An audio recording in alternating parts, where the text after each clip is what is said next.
Hey, it's Josiah, and this is Christian Rock Summer. Or, as friend of the show James called it, Christian Rock Week.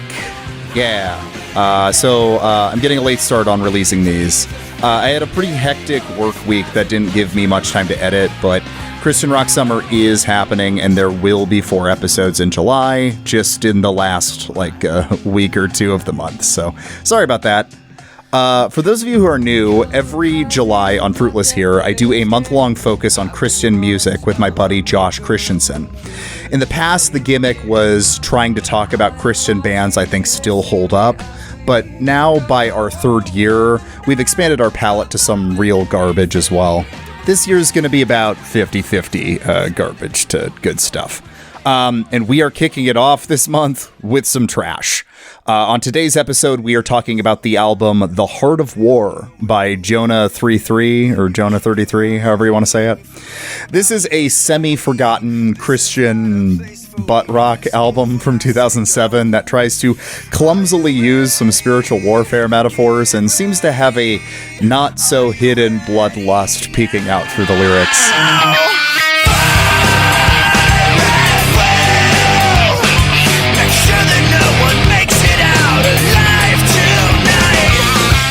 And if we're talking about some bloodlust, I couldn't imagine a better guest than who we got on today's episode. Josh and I were joined by Gregk Foley and Tom O'Mahony from everyone's favorite podcast about the economy of violence, Bloodwork. This episode was a ton of fun, and it was a real treat to hear Greg and Tom react to this terrible album. But before we get going, I do need to say that you can support this show on Patreon. For a mere $3 a month, you get access to 2 additional episodes per month, as well as the occasional deleted scene from a main feed episode. And you're really going to want to be on the Patreon for this one, because the 2 Christian Rock Summer episodes that we're going to have on there are going to be a lot of fun. If you're not quite ready to support this show financially, that's okay.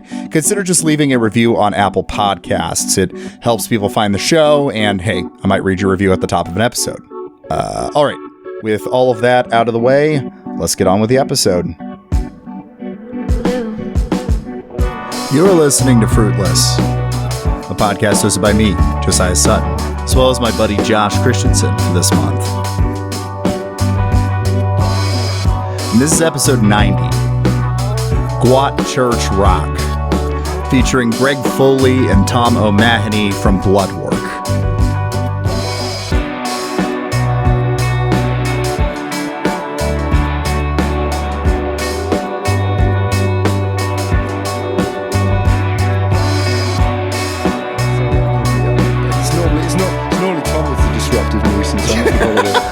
This is bad for my personal brand. Get fucked. Well, welcome everybody to another exciting episode of Fruitless and the first installment of Christian Rock Summer 2026. I am joined by my co-host for this month, Josh Christensen. Hello, Josh. Hey everybody, I'm back. Welcome back to Christian Rock Summer. It's going to be a good time. It's going to be a good time. And we have returning champion, Tom from Lions Led by Donkeys, Beneath the Skin, Bloodwork, etc. Hello, Tom. Hello, how is everyone? Oh, I'm doing great. And we have, first time on Fruitless, we've got Greg from Bloodwork. Hello, Greg. Peace be upon you. Hell yeah. Have you heard the good news? Yeah. You've got the Blood Boys come to talk about the good news. Yeah, you're gonna be sanctified in the Blood Boys. Well, before we get into the actual topic, do you guys want to say a quick thing about Bloodwork for anyone who hasn't listened to it? What is it? Tom, after you. It is a show about the economy of violence in all of its various forms, from how the AK-47 was the defining weapon of the 20th century to how Donald Trump got his big, wet, beautiful boys to fight on the White House lawn.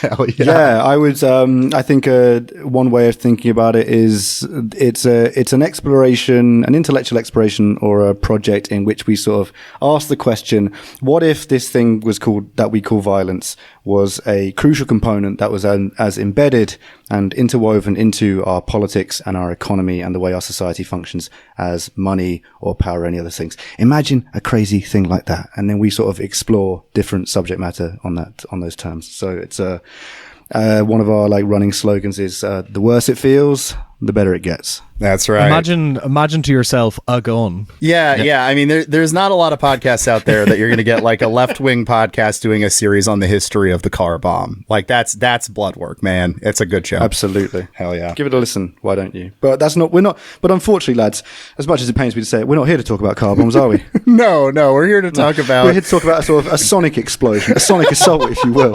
A different kind of bomb that leaves destruction in my mind and in my office yesterday. A bomb in every sense of the word, except the kind that would have stopped me from having to listen to it.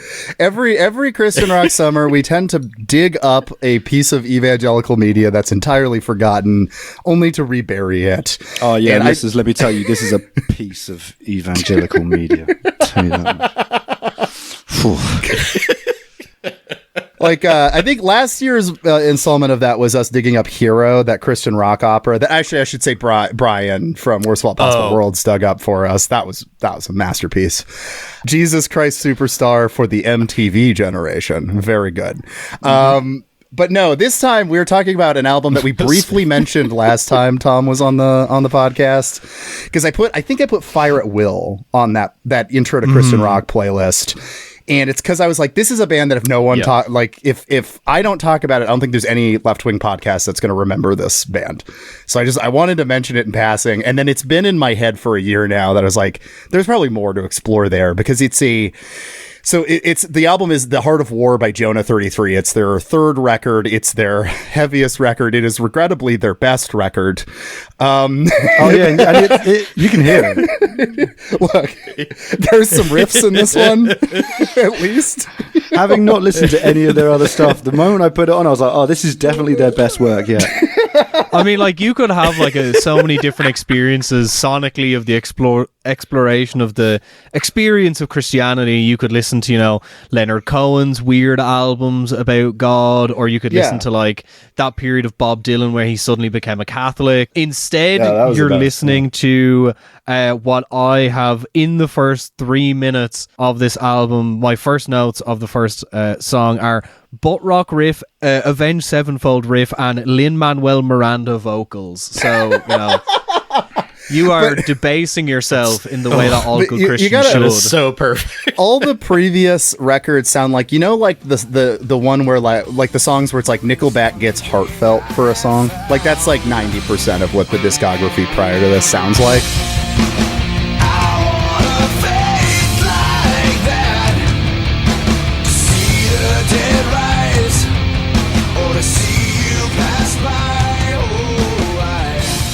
So that's what I mean is, look, I can imagine it sounds like the band that Christopher's girlfriend in The Sopranos, the butt rock band that she's really trying to get like massive Erase Myself song. It also sounds like the song that the band in Jennifer's Body plays.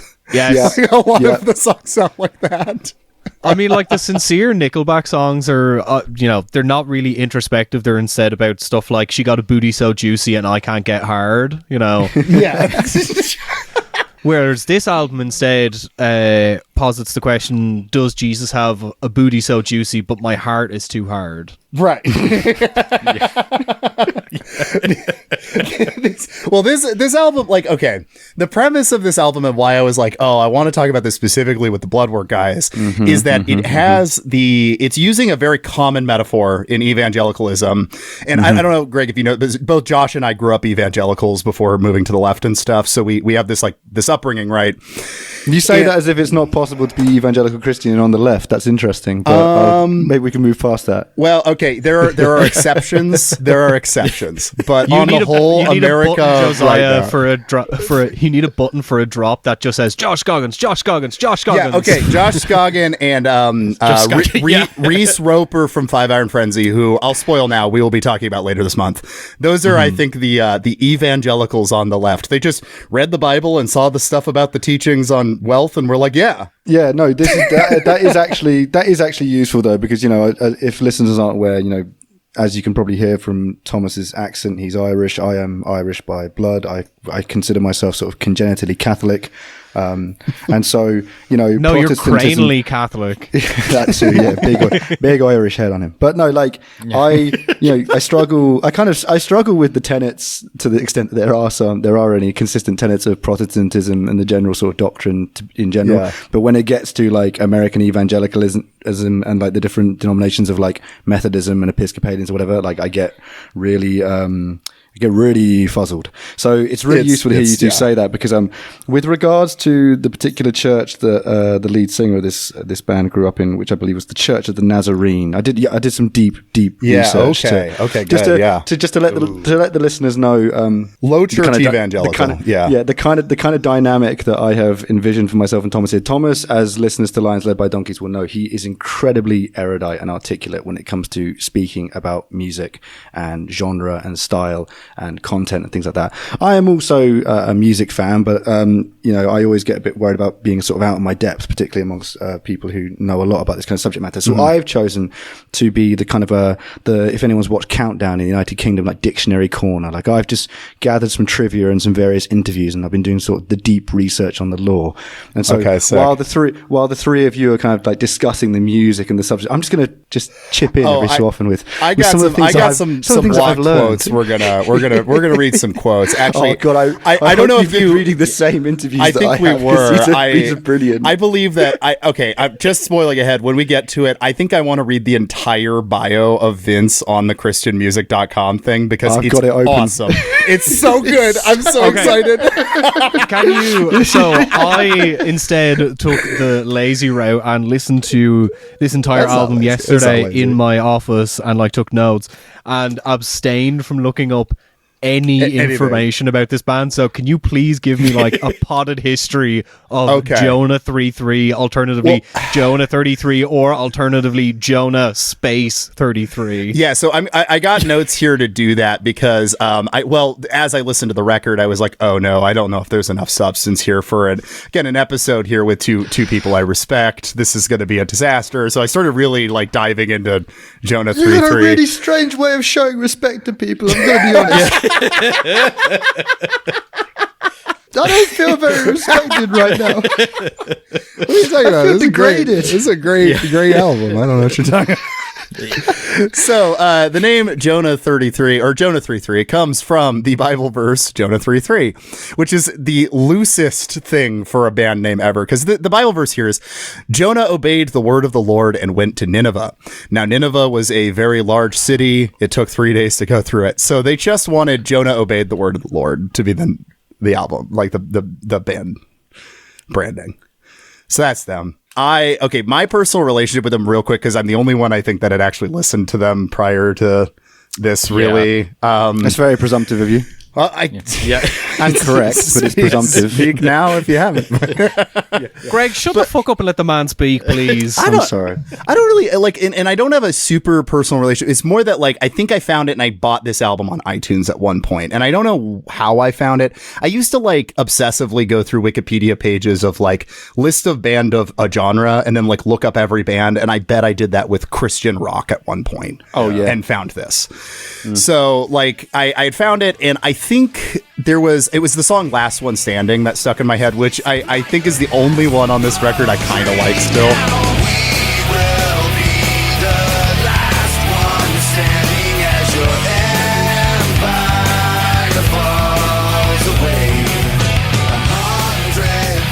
It's the only one I will maybe go to bat for, but that was the song that got me into it. And then I think there was something about it's like it felt edgy to a 13-year-old evangelical, because it has that like military kind of theme, though, like we're at war, bro, kind of thing. But then it sat in my head for years back, because I started to think back on it as this, like, this is an album of metaphors about spiritual warfare. It's using this metaphor about how like living a Christian life is like war, except it keeps like forgetting it's a metaphor in some of the songs and just is about killing people.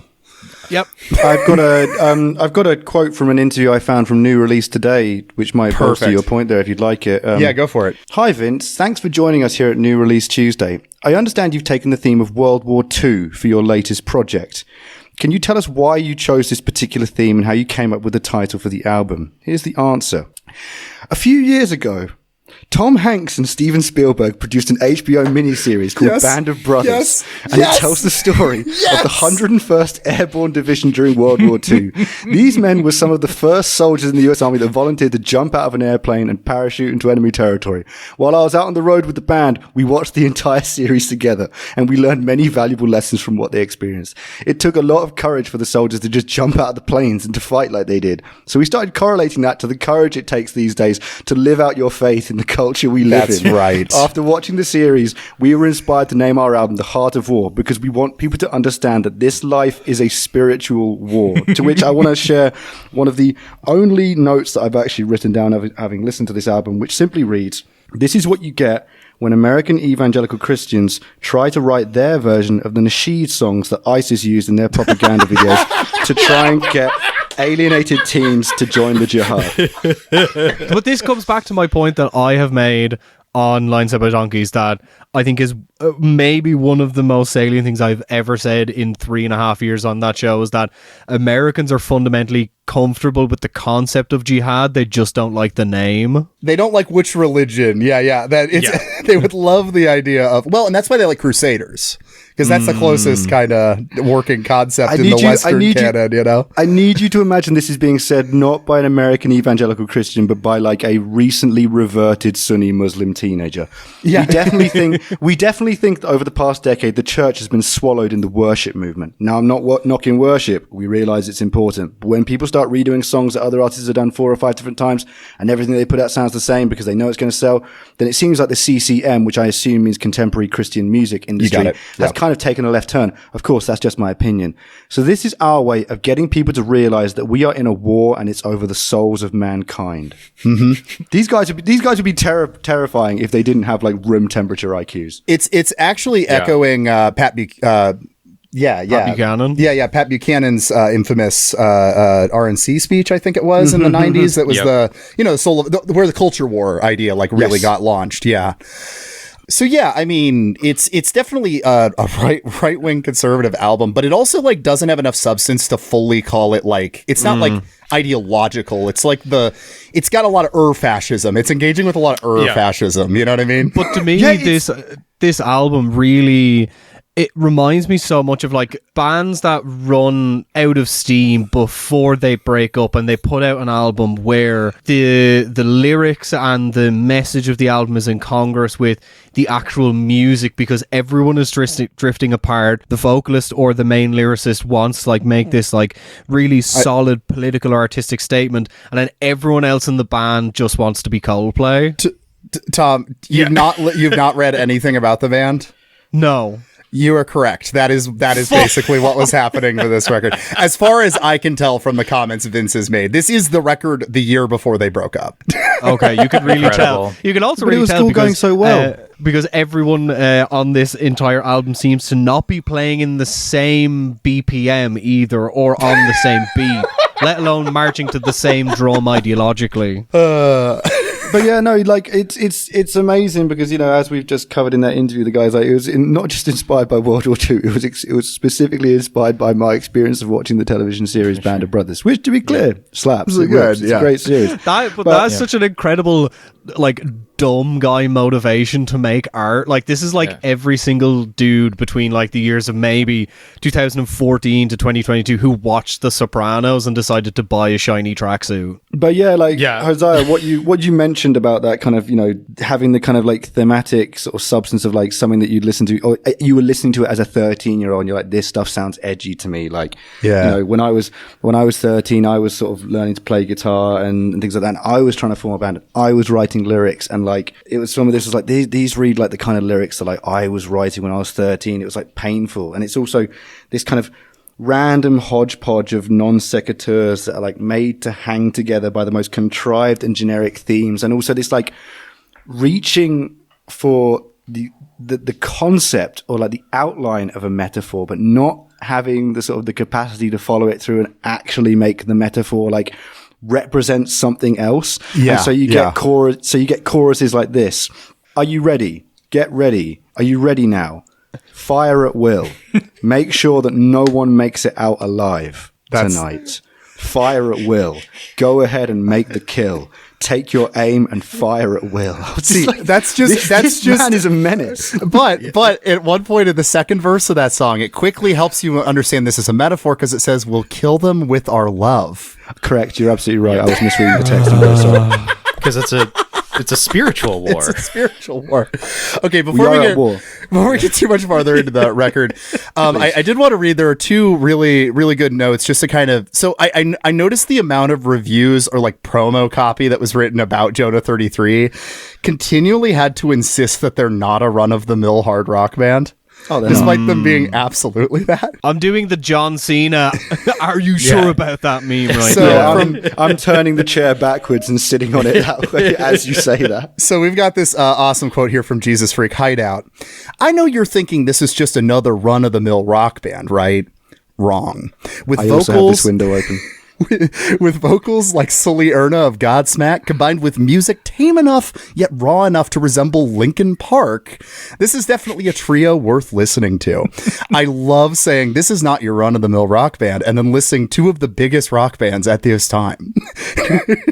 Yeah, because like Linkin Park had released Minutes to Midnight the year before, and it's like, this doesn't sound anything like Linkin Park either. Like, this sounds like shit like fucking Drive-By Truckers. Like, this sounds like alcoholic divorced dad music. I think Godsmack's a little closer. 100%. I think that's a little closer. Yeah. Like, this is the type of shit that, like, your parents get divorced, your dad has you at the weekends, he's forcing you to go to church and he's drinking a beer on the way there. It's like, this is irresponsible parent that has gotten deep into the Bible music. I also want to. I've got to read a passage from. I also want to discuss a little bit about the lead singer Vince Licklighter's biography because there's some real really quick. good Can I stuff. read? I'm going to read one more same like Please. kind of promo copy, and then we can go for it.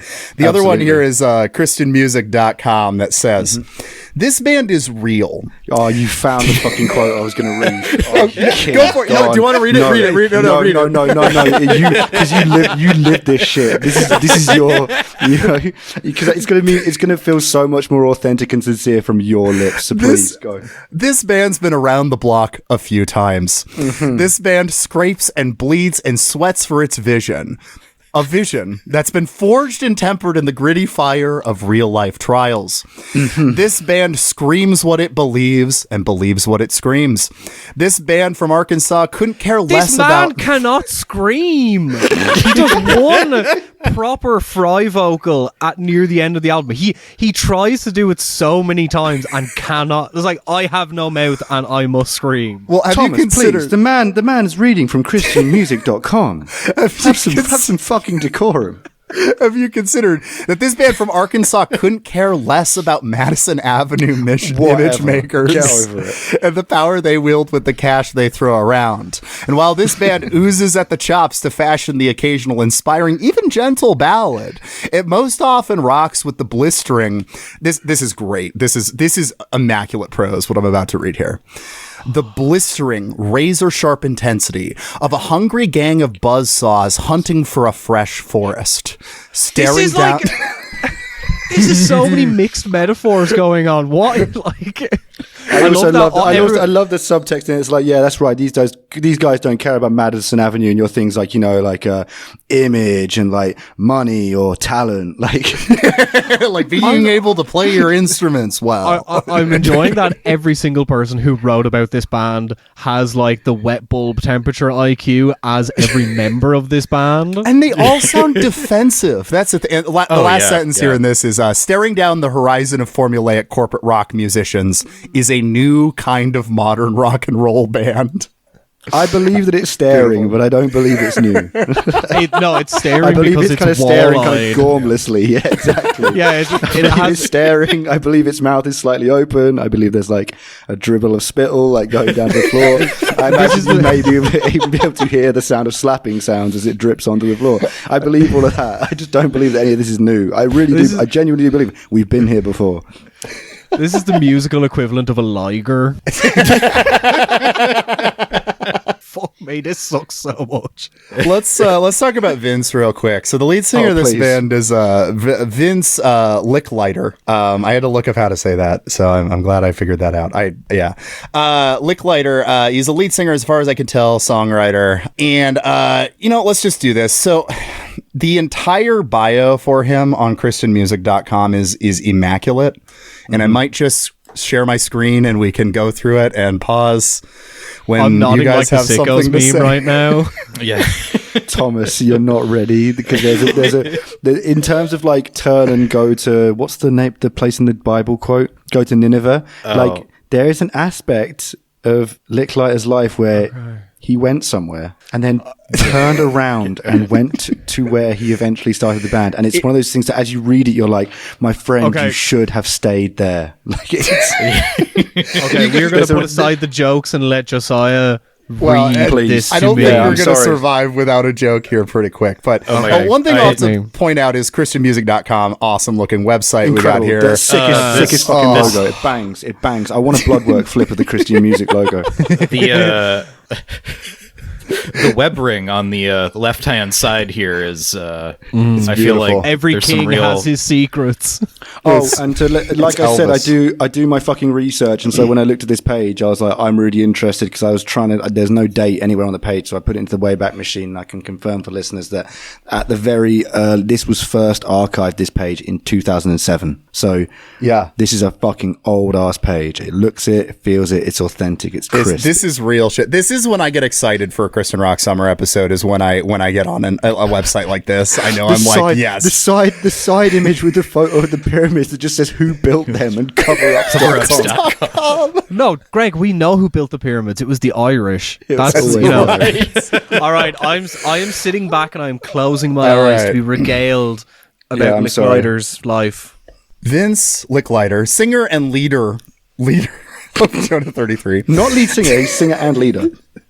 has four passions in life: his music, his wife, his son, and his desperate hunger to share the gospel of Jesus with others.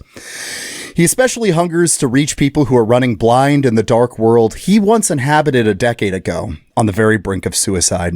I grew up right in the midst of the whole grunge explosion, the 28-year-old says, remembering his fast-living days as a teenager on the inside track of Seattle's legendary music scene in the late 80s and early 90s. I heard a demo of Nirvana's Nevermind before it came out, and I saw Pearl Jam play a free outdoor show near the Space Needle, and nobody was even paying attention, even though they were playing all the tunes that would later become hits. Okay. So he's on the groundwork of grunge in Seattle at the time. Here's how you know he doesn't know ball. Melvin's not mentioned. Okay. Exactly. Well, this is a classic thing like we're about to get into is so the role of the testimony is really big in evangelical world. Telling the story of like what your life was like before you found Christ, and then I had a born again experience, and now I'm better, right? And a lot of young evangelicals that grow up in this world have a kind of an issue with that because they grew up in a nice Christian household, and so they don't have a good testimony. You know what I mean? And I kind of feel that a certain type of rebellious young guy, like this would be, kind of decides to intentionally go get into some trouble for a few years and then come back so that they can like have a good testimony. And I get a sense that's what's going on with them. This is really useful to know because, as I said, I read this and I was like, okay. And so I've gone and I found a few different sources, and they're not major. They're just these minor little sort of differences in the way he narrates his story. And then, there's those little details that kind of make you go, I'm not sure about that. So that's really useful. Yeah. Anyway. And it's probably because he told the story in front of churches a bunch, and it like evolved over time. The way like when you tell one story over and over and over, it starts to take on new characteristics and stuff. Yeah. Anyway, Josh, you know that he doesn't know ball. He's not talking about the Melvins. He's not talking about Green River. He's not talking about Dinosaur Jr. Like this man, you know, he wasn't there. He wasn't there. He didn't know ball. I think he probably did some drugs in Seattle and went to a few grunge shows. But I do think it is helpful to think of him musically, like where he's coming from, as being a little influenced by grunge and then moving to Arkansas. But anyway, we'll get to that. So while his love of music was taking off, everything else in Licklider's life was falling apart. My parents and I went our separate ways when I was 17, he notes with regret, adding that his moved out? Yeah, he moved out at 17. That's not what he says in a different interview I read anyway. Please Interesting. Hey. Oh, I'm excited to hear that. Adding that his legal emancipation was fueled by his own bad behavior. Quote, I treated my dad so horribly when I was growing up. But even though he was into drugs, violence, and sex and leading a trash of a life like the prodigal son of the Gospels, Licklider has his very own coming home story. Of course he does. Toward the end, I was living with a crank dealer, and after a bad deal went down, we got a call saying everybody in the house was gonna get killed, he recalls. So the dealer split, but for some reason I stayed in the house for 2 weeks. By this point, I already ran off all my friends and my parents, and now I was sitting in this house completely wasted and freaked out and contemplating suicide. Finally, I called my dad.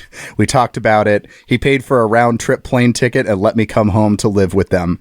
I feel that when people try to make their own testimonies when you grow up in evangelical, recreating the prodigal son is a classic move. But there's a little twist in this tale. Home for Licklider's parents was now the thriving metropolis of Wickus, Arkansas. I don't even know if I'm saying that right. Wicks, Arkansas. I looked it up, and its current population is somewhere around 670 people. Okay, so that was a tongue-in-cheek thriving metropolis. Yeah. Yeah, so they could do a little irony here. 4 churches in a town of like 670 people. Oh yeah, welcome to America, man. Yeah, well, yeah. The culture shock was hard enough without the first few days I spent detoxing. He notes, chuckling, acknowledging the move probably saved his life. I don't want to quote Viper because he is like a terrible, horrible person, but Yule cowards don't even smoke crack is so appropriate for this. I think like, you're not hitting the pookie for real. But the plane ticket my dad got had an open-ended return so I could go back to Seattle whenever I wanted.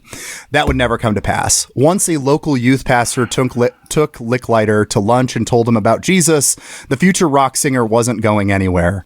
One night I was over at his house and we had this huge philosophical debate till 3 a.m., he remembers. 2 dumb bitches telling each other exactly. Exactly. It was then that I decided to give my life to Christ. I see now how he protected me to arrive to this point. I am joining the war on drugs on the side of drugs. Like, I don't think heroin killed enough people in Seattle in the 90s.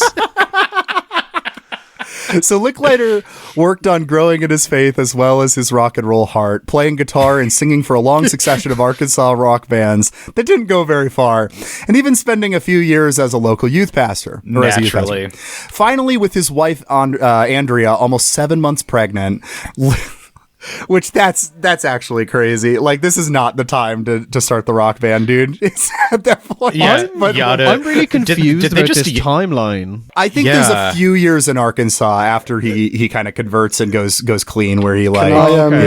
Can I? Is this the point where I can fuck up the timeline a little bit more? Would you mind? Yeah, go for it. Yeah. Because we've gotten to the point where he's returned to Arkansas, which is great. I want to read a different, this is from new release today. Yeah. And this is what he says in an interview there. I want to ask you if you wouldn't mind talking a bit about your past. Can you tell us about the world you grew up in and how God has changed your life? Sure. I was born and raised in Seattle, Tacoma, Washington area. But for various reasons, my family had to give me up for adoption when I was only 3. So I ended up being adopted by an amazing Catholic couple who sent me to a private Catholic school. From 3rd grade to 7th grade, I did the whole Catholic thing, but I never really got anything out of that experience. It was just school to me. Mm-hmm. When I was 13, we ended up moving. And I attended public school for the first time. I was only in junior high, but I ended up getting involved with the wrong crowd. I started hanging out with a group of skaters who influenced me to smoke pot, and I fell in love with it. At age 12, I also got involved with music and joined my first band when I was 13. One day, my dad, a retired Air Force Master Sergeant, walked in on a little band practice that I was having with some friends of mine. He busted me for smoking pot and warned me that he didn't want any drugs in his house. He said, "It's my way or the highway." So I bailed. I ran away when I was 13 years old and started living out on the streets. Eventually, I'd come home and my parents would put me in a group home, but I'd run away from those. One time, I even remember hitchhiking the whole way from Tacoma to Portland, but when I got there, things didn't work out like I thought they would, so I turned myself in and ended up at juvenile hall, where I was placed in a group home. Now, the last group home I went into, I ran away, and I ran away for good. Then I didn't see my parents for about 3 years. In those 3 years, so he's presumably like sort of 13 to 16, maybe 14 to 17 here. In those 3 years, I really got messed up on hallucinogenic drugs. I started taking a lot of psychedelic mushrooms and acid. I also got into cocaine cocaine a little bit and ended up strung out on crystal meth, aka crank. Like, yeah, to support my drug habit, I even broke into my parents' house when I was 15 or 16, cleared out their jewelry box and sold what was inside so I could buy drugs. Like, I don't, I do want to be sensitive to, that this is this individual's personal life. But this is what I mean about the whole, like, oh no, I got into drugs and ran away from home at the age of 13 and then like got hooked on like crystal meth. And like, it's that thing, like, I believe the 17 years old one a little bit more, but like, it's a thing that people have noticed, for example, about like Alex Jones. So I think it's relevant because like a lot of his style and his method clearly is indebted to like the evangelical kind of like preaching style. And there's a way where you sort of, you have your legend or your lore or whatever as you called it, your testimony. And you sort of, I imagine, particularly if you're a public figure, you roll it out a few times, but after you've done it a few times, it starts to feel a bit stale. And so you sort of start adding and adding and adding and modifying and things like that. And so, like I said, just funny. Yeah. Yeah. That's really interesting. Okay, yeah. But also the idea that with the caliber and quality of the music that's made here, just the idea of a guy being like, yeah, I lived in Seattle, I saw Nirvana and Pearl Jam before they were even big, and I felt nothing. And it's like, yeah, I can hear it, man. Oh man, that's good. Okay, so Licklider worked on growing in his faith as well as his rock and roll heart. He worked harder on the first one. Yeah. Like, I can't believe that this guy allegedly was smoking crack and made this music, and DMX smoked crack and made all of his music. Such very massively different outcomes from smoking crack. So Licklider got a strong sense that he needed to pursue music as hard as he could, no matter what the cost. So he went from youth ministry to heavy construction. And then miracles started happening. This is interesting. This is where we get to that really capacious evangelical understanding of the word miracle. Like, yes, definitely. So the first miracle was a friend, Mark Roos, who believed in Licklider's talent, vision, and calling. Roos believed so intensely that he put a blank check where his mouth was, and soon Licklider was recording a CD at Ardent Recording Studios. I was blown away, the singer remarks, still at his friend's unreserved generosity. So first miracle was somebody funded him a bit. See, this is the thing. Okay, like just as a little bit of lore for myself, guys, like from the age of 14 until 16, so like when I did my GCSEs, I went to a comprehensive Catholic school. And because it was a Catholic school, you had to get a GCSE qualification in religious studies, specifically Catholicism. We had to do an entire sort of like 3-month module on Mark's gospel. Part of that, like, I didn't get a good grade. I got a C. But the one thing I do remember that they really fucking hammered into us was like their sort of like Catholic doctrine definition of a miracle, like a thing that occurs that is like inexplicable by the laws of physics and science. You know, things like that. Like, this is not a miracle. Your friend was cool to you, and I'm happy for you. It's not a miracle. It's not a miracle. Simmer down. Well, the second miracle was Dana Key. Key took a careful listen. I met a professional. This is the supernatural erupting into the mundane, right? This is what I mean about me being sort of like congenitally Catholic, because irrespective of whether I have like a deep faith or not, I'm really, really quite fond of the idea that there are rules. Like, by the I suppose the framework of the miracles that we are talking about is like me sending Greg a DM to say you should start a podcast is technically a miracle. Yeah. And don't get me wrong, Tom. Like, I'm very grateful. I just don't think that God is working through you. Well, listen, I got something to tell you. I think God is working through Tom here. Thank you for blood work, God. Well, I might as well have two fucking stigmata marks on the side of my head after listening to this album. The second miracle was Dana Key. Key took a careful listen to the upstart blistering CD and promptly asked the project's engineer, Skid Mills. I'm going to need you guys to cool it on the adjectives because you're pissing me off with that blistering. I'm going to need you to stop. He asked the project engineer, Skid Mills, to get Licklider on the phone, or I keep getting so close to saying Linklater. Now, it lists here that Skid Mills worked with Audio Adrenaline, Jennifer Knapp, Skillet, Sanctus Real, all together separate. If you're not in the Christian music world, those are heavy hitters. So that's what that's communicating there. Is he worked with a lot of big Christian rock bands. Once Key got an earful of the supersonic baritone tenor snarl, he knew he found the core of what would become the next big modern rock and roll band on Ardent Records. Indeed, the next big rock and roll band, period. do you know what? Fuck this. I'm going to be back in a minute. I'm getting a beer. I can't stand it. Okay. It's really grating, isn't it? It's really grating.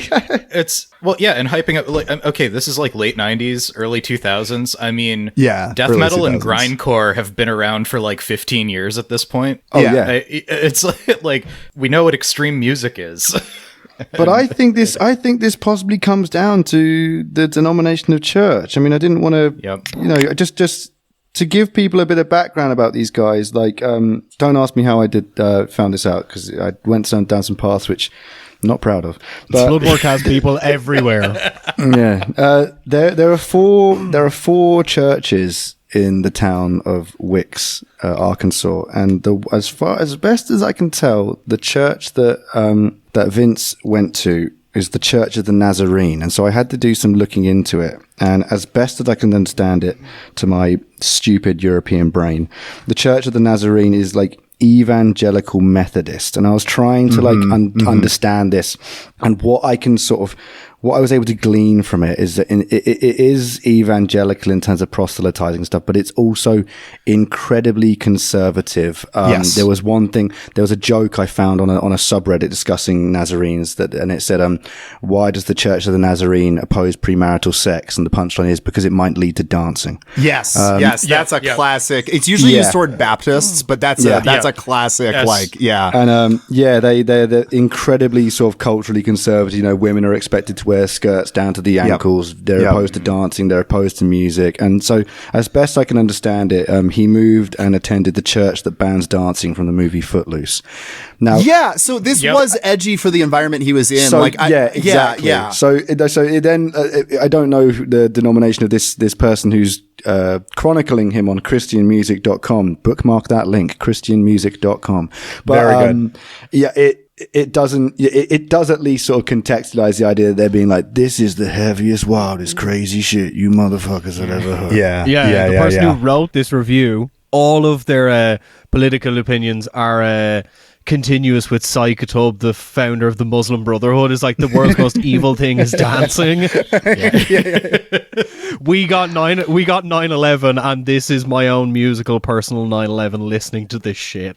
We can slow down after this, because a lot of this starts getting just kind of boring. But the third miracle I do need to mention is, I think, really notable for Christian music knowers.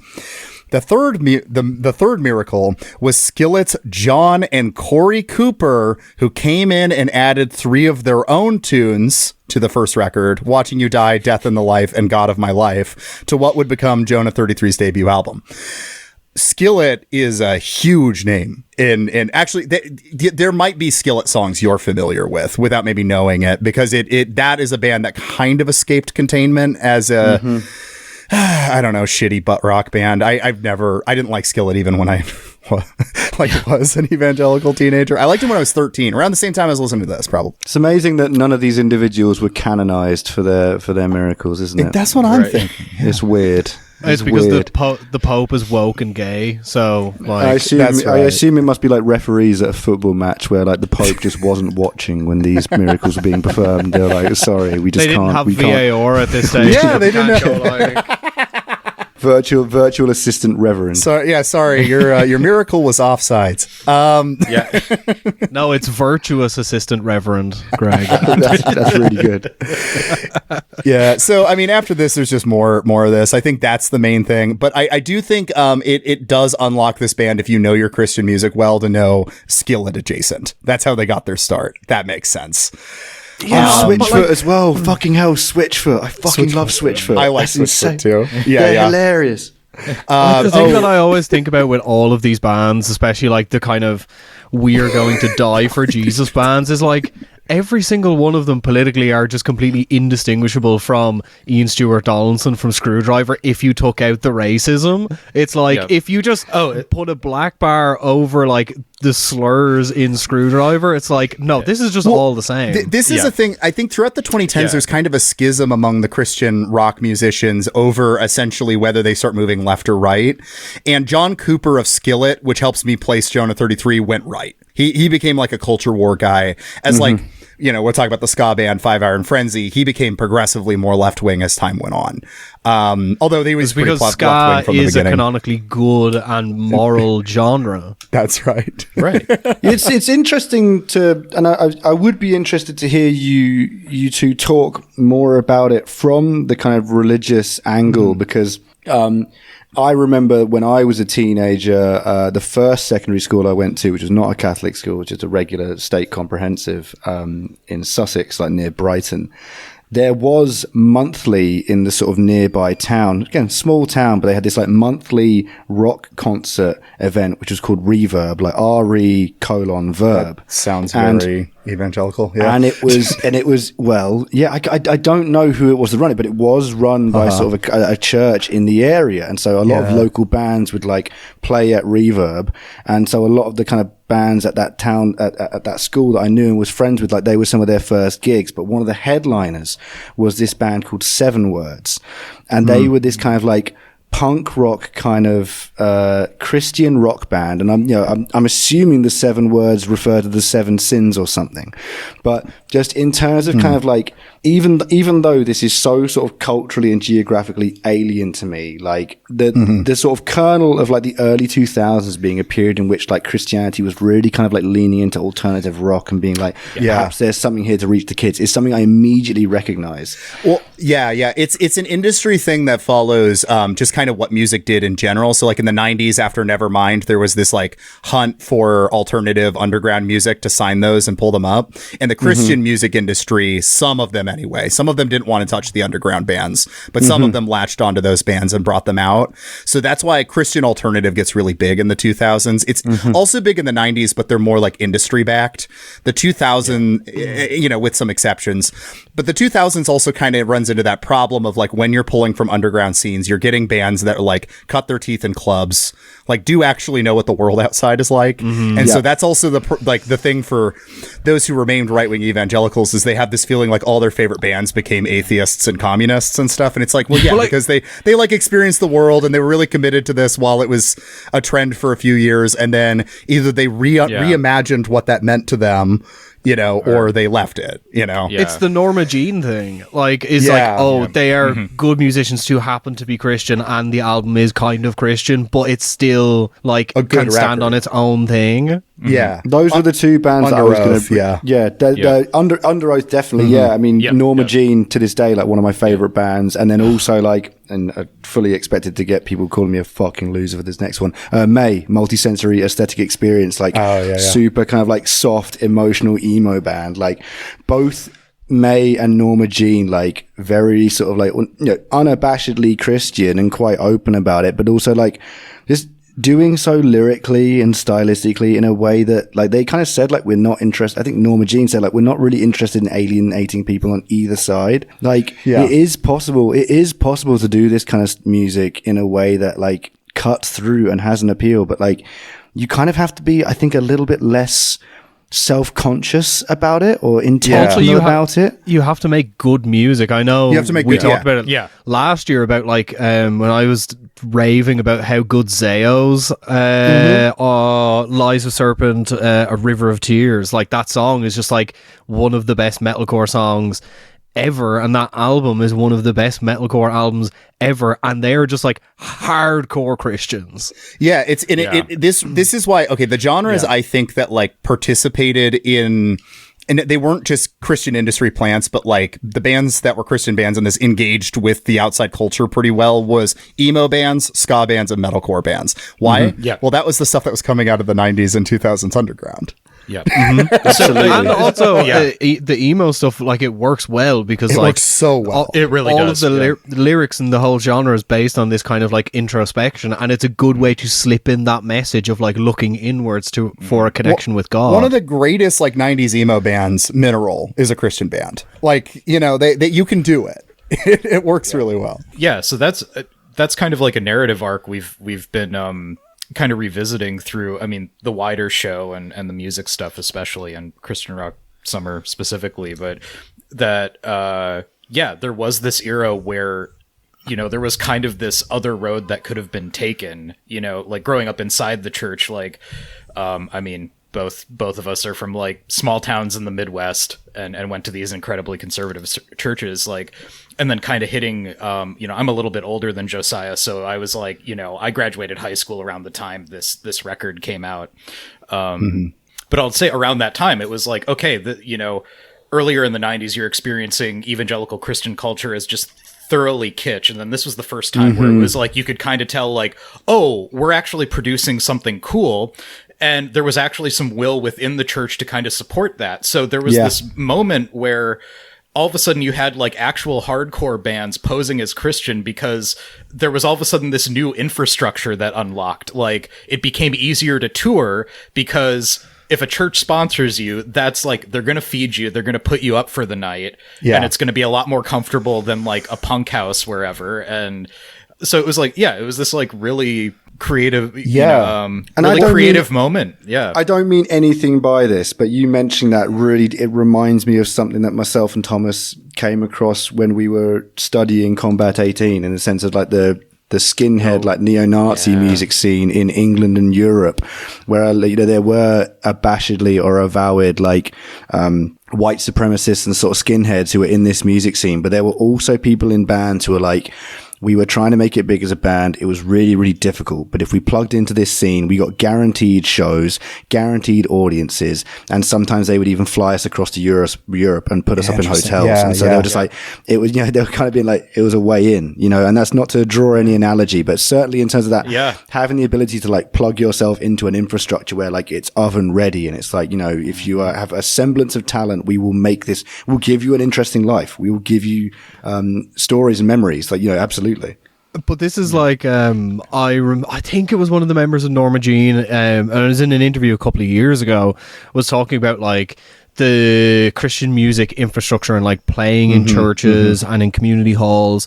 And he was talking about, like hearing about the way the Cro-Mags toured during like Age of Quarrel. And it was like, oh, suddenly they're all vegetarian. They're all Hare Krishnas. All they're eating is like a huge bag of rice and like dry beans, and they're like cooking them wherever they can. They sleep on the floor. And he was like, in a way, I'm so happy that I didn't have to do that. Yeah. And it's like, when there is like, when the option exists, like, why not go like, Five Iron Frenzy, the way they did it was they tried to do 50-50, like regular shows and church shows, where it was like the 50% of church shows pay the bills, but we find the real, like the secular shows more rewarding. So we do those because we like those. And at the time, as good evangelicals, they thought of it as like, we're ministering, we're spreading the word of Jesus out there. But as time went on, Reese from Five Iron Frenzy started to see his role as, actually, I'm speaking more to the church, because he felt more needing to confront evangelicals with their racism and stuff like that. And so he started to see it more like, actually, I'm spreading the word of Jesus to fellow Christians because they don't seem to fucking believe it. Well, I think on the word of Christians, why don't we talk about this Shit from a Butt album? I have a little more about Vince, but we can zoom through it. I won't read the long chunks I have still, because we just keep not talking about the record because everything around it is more interesting than it. So the band broke up in 2008, right after this album, and Vince is like pretty vague about the breaking up, but he says something about how like he was just dealing with a lot of issues, and issues he had with the church, social injustice, hypocrisy, and apathy. But then he like describes that in a way where it sounds like he feels it was his fault for questioning. And that's like a meaningful difference, I think, between a lot of the Christian bands I like and him. This is something that's like bedeviling me, and it, about both the individual and then like the subject matter of the album. And I can't tell whether it comes back to the individual and perhaps like a lack of depth on their part, or kind of like an intentional kind of like obfuscation or obfuscatory reflex, because there's this tension between wanting to be critical or wanting to be a renegade, but then also like being a member of the church. And so there's I can't remember which of the Grand Theft Auto games it is, but there's one radio station where like Laszlo gets a phone call from a guy and he's like, I just wanted to let you know about a rally we're having in town. He's like, okay, cool. What's the rally about? And the guy's like, everyone's going to be there. We're going to get together. It's going to be like unity and the people are going to be there. And he's like, okay, that sounds great. But like, what is the rally actually about? And he's like, it's about hope, and it's about like being together. Yes. And it's just about like, yes. It's like that, all that thing was just that like, is I had evangelicals. I had all these issues with the church, and it's like, okay, what are your issues? Just like injustice and like hypocrisy and like, you know, okay, well, what was the hypocrisy like specific to? You know, like they're just saying, doing another. Well, and It's a just lot like- of the bands that start moving left say things like this early on in interviews. Yeah. So that's why I was like, maybe he went that way. But then I looked into his Twitter and stuff like that, and he doesn't he's on post a Twitter? lot. He does not post a lot, but the links he has posted are fantastic. We have a retweet of the time that Trump went to a Miami cafe while being indicted and prayed with some people. That's one thing he retweeted. And then a bunch of live news updates during October 7th. Oh God! But no, So this is I what think mean, he like, went MAGA. But that's what I mean. You bring And up the interviews, and it seems like he's being evasive, like I said. But then you go and just go onto Genius.com, look up Jonah 3:3, the album Heart of War, and just click on the lyrics for any of the songs on this album, and there is just, it's like a souffle. There's not, and it's just like, I think this is just how this guy is. Like, He just doesn't have a lot going on in there. He does also mention, by the way, that like he has trouble getting band shows at rock shows anymore at churches because they're so into worship music now. So that also kind of note that's the wave of Christian music ends in like the 2010s kind of, and they It's stop like having that 2016 infrastructure. I think is like that's kind of the conclusion of that period of, I guess, like relative openness in the culture of these inroads into secularism or whatever. That's 2016 is when the war is over, Mr. evangelicals- Lebowski. The Falwells won. Right. Yeah. It's like they're like, okay, Donald Trump is our King David. Fuck them kids, you know, and that it was the grown-ups in the church decided the youth were wrong, and we're gonna double down on all this other shit rather than trying to like negotiate, you know, rather than actually raising up the new generation, basically, and like opening up some of the stuff on the margins. You know, it was just, we're doubling down on the racism, frankly. I am fascinated by Vince Licklider's support on Twitter for Niall Horan, for a former member of One Direction, for his for your Grammy consideration. Niall Horan's the show. He shared from a Twitter account called Harry and Niall News, updating fans on everything there is to know about Niall Horan and Harry Styles. So, Dave, it's times like these you wish you could still look at people's likes, isn't it? Oh man. You know there's so much porn in there. What's he hiding in there? I want to get in there. Isn't there? In there? He's got an around. He's got one of those like anti-porn anthms on one of the Yeah, the two he does. early. He does. Just, on Desensitized. Yeah, so okay, let's dive into the record, but you know, what I will say is regrettably this is their best record, as I've said. Prior to this, every song's pretty generic. There are two songs that have some ideology going on prior to this album. It's Desensitized, which is about porn. Images crawl upon my screen, taking what was meant for good and making it obscene. I think you wouldn't notice it's about porn unless you're paying that much attention. It really does just feel like a struggling with yourself kind of song, like a lot of these. And then Father's Song. Excuse me, but has anyone seen everyone's dad? Cause a boy is the only thing that God can use to make a man. Which is about delinquency and how we need strong father figures to show men how to act, which is some conservative ideology stuff, but it's also kind of like 80s and 90s evangelicalisms, like warmed up leftovers. Like it's kind of outdated at this point even too. It's kind of like okay, man. There's like a DC Talk song, I think, about that in the 90s. Like that. This is this is old culture war. So aside from that, nothing. This album was his attempt to make something confrontational. And it sure was confrontational against my ears. It is. The first track, Bullets. I'm going to read out. Do we want to go track by track with it? Let's do it. Yeah, let's do it. Okay. These are my notes for track 1, Bullets. First, point, butt rock riff. Second point, Avenged Sevenfold riff. Third point, Lin-Manuel Miranda vocals. Don't look now, but when it rains it pours and you're already in the middle of a storm. Where you gonna go? Fourth point, Fry vocals are extremely strained. This dude cannot scream. Next point is, why does it have a dodgeball drum sound? The sound of a dodgeball hitting a wall is the snare sound on this song. And then I mean, they were very influenced by Metallica's Saint Anger. I thought you knew this. Yeah. This is closer to the weird. It's the Orange County snare that was used on Korn's first album that then took over nu metal. So it sounds like a dodgeball hitting a wall at 100 miles an hour. And then there's like just a terrible breakdown at the end. There's like so much of the breakdowns and like chug parts in this album are just like so non-committal. It's also like the titular bullets in the lyrics are like they're more mischievous than the magic bullet that killed JFK, because you've got like in one or the in one the that chorus, killed Charlie Kirk. or the one that killed Charlie Kirk. Because in one point it says like, when the weight of this world starts dragging you down, you know you're not alone. Let their bullets fly. So it's there, like somebody else's let their bullets fly. And then it says like, when it seems like you're spinning in a free for all and it feels like they've come to take it all away, I'll take a bullet in the face for you, which is quite a hell of an image.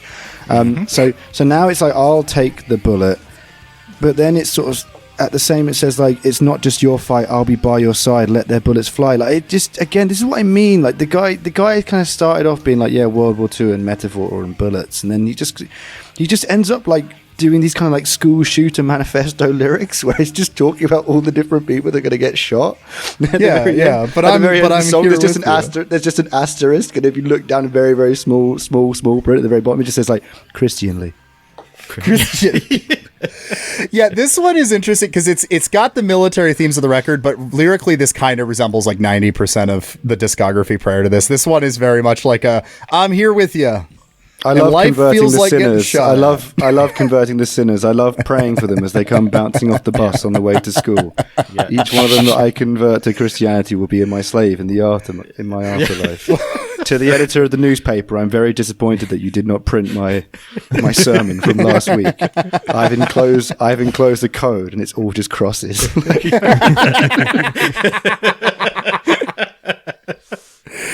Well, okay, if we want the school shootery one, we might as well just go to track 2. This is the reason I picked this album, was this song, Fire at Will.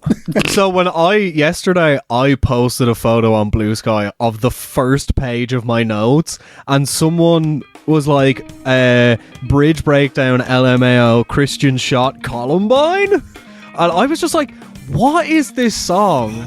Like I said, I didn't look up the lyrics. I just purely went on like the experience of listening to this for the first time. So my notes are as follows: Dance Gavin Dance riff, unconfirmed if anyone in Jonah 33 is a sexual predator, although someone in Dance Gavin Dance is. The Midwest emo style tapping is offbeat. All the harmonics or harmonies are really poorly panned. Are you ready? Get ready. Are you So they're too close to the main vocal, which is in the center channel, and it just sounds like you have 3 people whispering in your face. Then about midway through, I got Taking Back Sunday vibes. I was like, why is this kind of like... It was that Taking Back Sunday album from 2006. I think it's Make Damn Sure. The one with Make Damn Sure. Yeah. Yes, I know what you're talking about. Yeah. Then there is terrible lyrical rhyming, which I... Keep your eyes on me, forget about your sanity. Are you ready? Get ready. Are you ready now? make sure that no one makes it out alive tonight? Fire at will, make sure that no one makes it out tonight. Fire at will, go ahead and make the kill, take your aim and fire at will. Yeah, this is 13-year-old the song lyrics. that James Holmes was listening to before he walked into that movie theatre. No, this is the song the dude who shot Charlie Kirk was listening to. This is the song. This is the song that every shooter in 21st century American history was listening to, Except for Luigi Mangione, because he was listening to Future's Same Damn Time. Exactly. Well, and yeah. I want to apologize to everyone. I just want to be clear. Like, I was not the one who wrote this song. I'm sorry. Then it's terrible lyrical rhyming. The bridge breakdown is terrible in this song as well.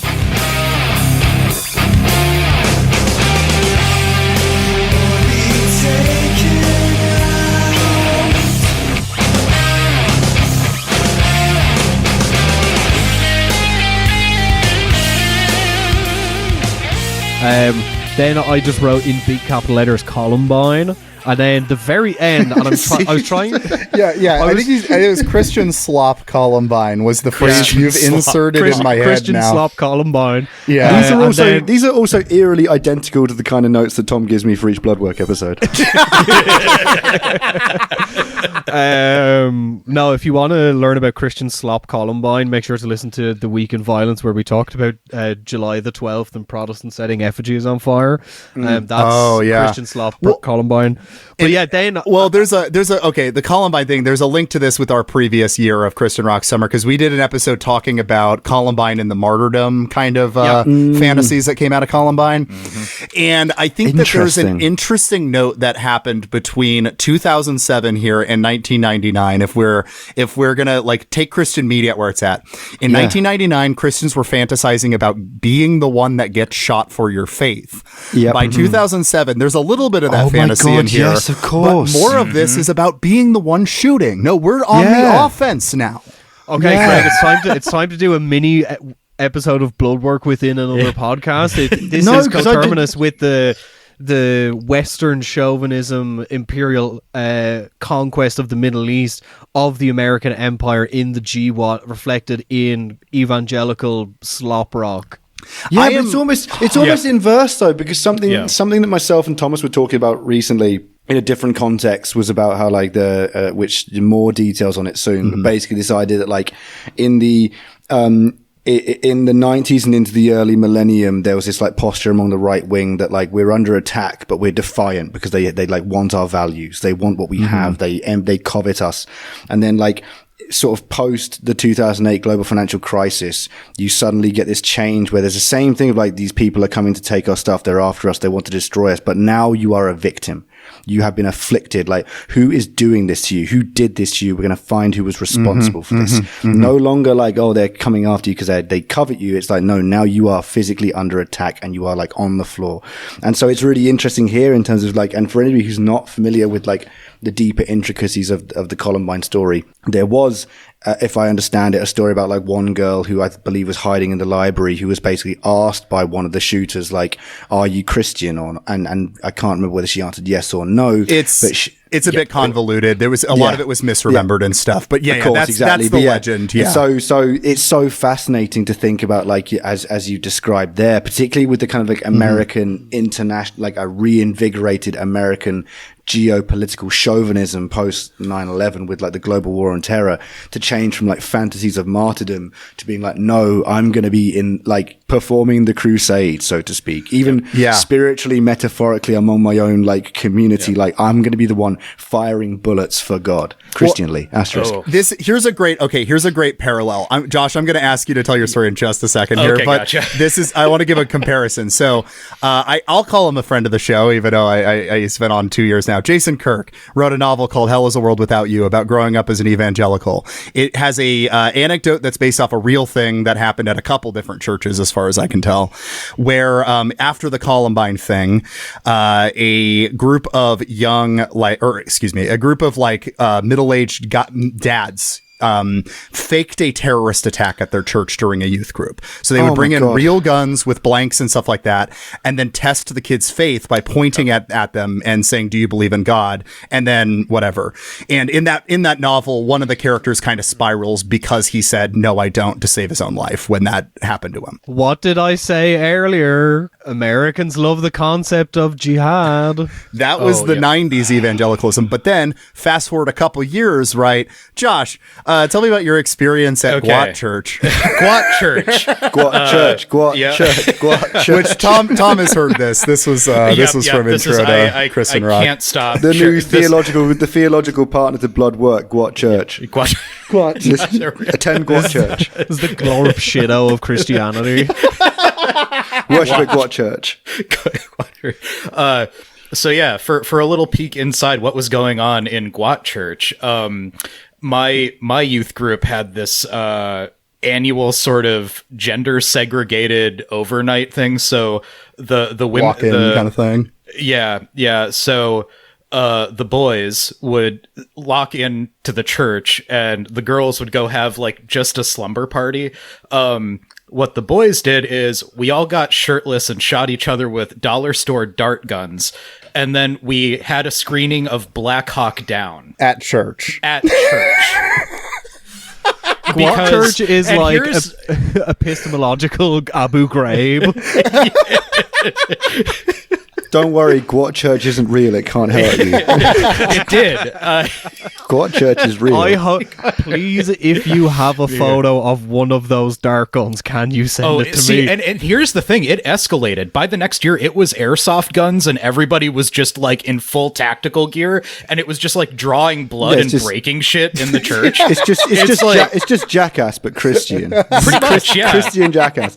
And I really have to. I think for all of our purposes, both your show and ours, I do really need to sort of stress to the listeners that, or request and plead, in fact, if you have any stories of your own experiences of GWOT Church that you're not too traumatized to share, run, don't walk, to tell myself and Thomas and Josiah and Joshua about it. We would all really like to hear. Maybe perhaps there's likely- Hi, my some name's Johnny highways there. Knoxville. Yeah. Welcome to GWOT Church. Yeah, as a matter of Today fact, we're like, crucifying Josh. we might.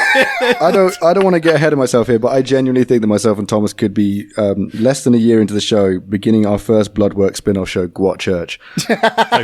Like this is. I would love to be involved with that if you're Well, willing. no, like this is GWOT Church is a concept that's going to be pinging around my skull like a fucking metal ball bearing for the rest of the week. So thank you. I mean, and just to add some like layers to it, the justification for the Black Hawk Down screening is because Was in the manifesto, presumably. right, yeah, oh for sure. But it was a guy who was a Humvee driver, was interviewed in like Christianity Today, and it was all about that. Like, I don't know if you remember the scene where it's like the convoy comes back to the base and they're all like shot up and stuff, and like the one guy with the inhaler is like, I can't go back out there, man. So the guy, the Humvee driver who comes up and says like, some like bullshit, like it's you miss 100% of the shots you don't take. Like you gotta, it's all about what you do in the moment, brother. And That's it the motto of inspires him GWOT to Church. Yeah, so there was an interview with this guy talking about how his experience in Mogadishu like changed his faith, and Oh my god. just. But this gets to something that is both like it's. I should also say, like, my hometown is very close to a large Somali enclave in St. Cloud, Minnesota. So, like, that was a whole other layer. So it's like it's that, but then it's like we're watching like. We're watching tough American soldiers just like turning Somali militiamen into hamburger for 2.5 hours inside a church. What you were training for was GWOT Church Down. Yeah. Yep. When all the Somalians invade your church. But that actually bolsters literally what I was just about to say, which is that like what you're describing there and all of these things, it gets to the heart of like one of the sort of fatal kind of weaknesses of this record, and in a lot of kind of like evangelical cultural output in general, which is that like it's a turgid literalism to everything.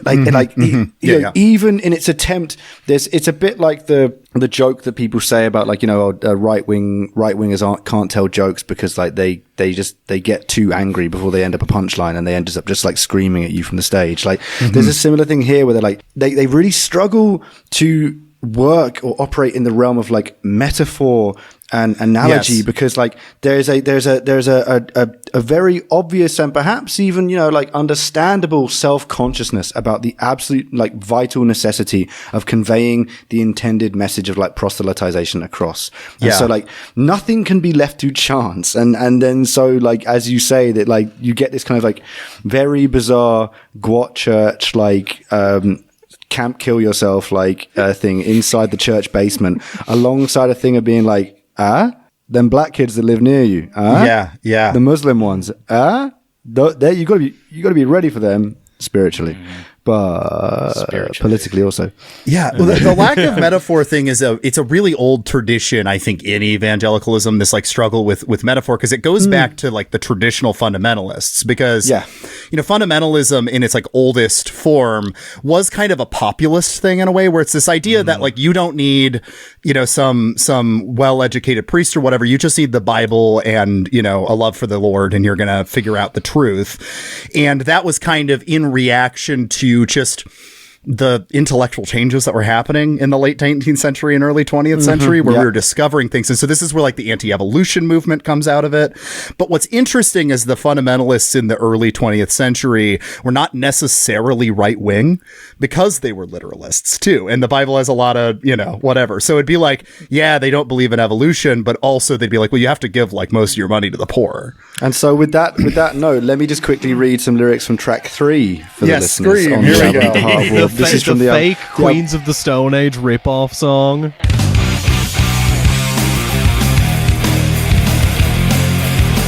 This is, in terms of, I want listeners to bear in mind what we've just been described there, in terms of like a sort of an unavoidable literalism and a real struggle with sort of symbolism or suggestion or anything like that. What's going on? Where have all our voices gone? And why are we afraid of words like war?